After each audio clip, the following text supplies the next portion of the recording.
Good morning and greetings from the workshop. In front of you is a fairly rare sight that you're not going to see too often. These are the New South Wales police lights that were fitted to Kawasaki Z1000 and a very late model Z900s. They're made by Britax. They're referred to as a 777 light. They're really hard to find and these are original. So as you may recall from previous videos, the backs of these had been rattle canned black, so all of this was black and kind of yucky. Thanks to Doug at OCD Vapor Blasting, these are now back to exactly the same finish they would have been when they left the factory, other than the few character blemishes or improvements over the years. And the job today is to reassemble all of these things. So what we have is the backing shell with light bulb mounting point, which is held in place by a screw. We have the trim ring that is clamped in place around the lens and the rubber gasket that seals the lens to the back of the housing. So this is all three pieces. And then we have the various internal components. We have the light bulb. This is an original, still has the fabric covered wiring. So we'll use this piece, but obviously graft on new wiring on there. We have the rubber grommet that takes it through the body. We have the screw and nut that clamps the trim ring to the body, and we have that little screw that holds that light into the housing. So I'll show you how we do this, and pretty straightforward stuff, but it has to be done properly, and we want to make sure obviously everything's safe. So the first point is to get this housing with a grommet in the back. You can see that's just going to go through there. These are fairly old, a little bit brittle, but unfortunately there are no replacement parts. So in order to have something that resembles the original, we have to go with these old ones and hope that they don't break. And sometimes they do, unfortunately. So we will see how we go with this. It's hard to see, but the piece, the problem is threading the needle here, putting the thread through the eye of the needle, which is getting this rubber to sit back down in the hole inside.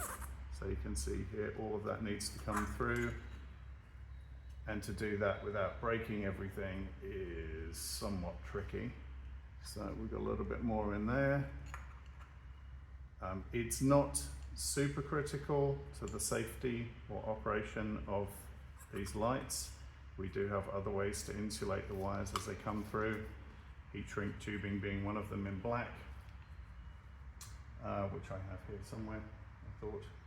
But anyway, if this doesn't work, that's what we'll do, is we'll do heat shrink through here, which will then wrap around that cable and make sure that everything is protected in addition to the fabric wrap that's already there.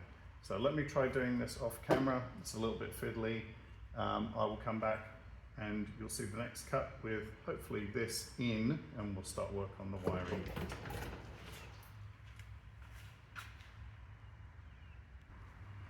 Okay, so found the easiest way to install these is to push them through the back, so we're not wrestling through that gap there.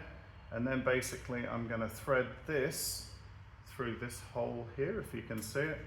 So the wiring goes through and it's going to come out the back here and come up through this grommet and hopefully emerge. There we go.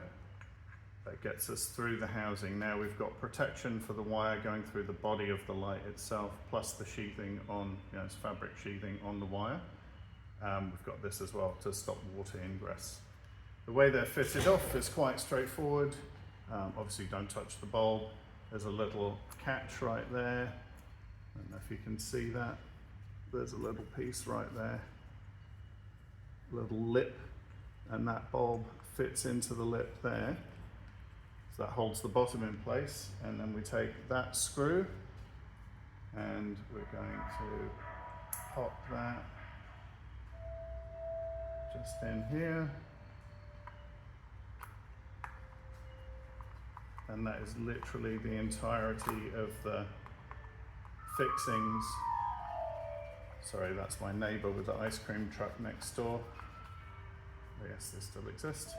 So there we go. We have the bulb now held in place. You can probably see that a little bit better with that screw, and we've got the wire going through the body in the sheath.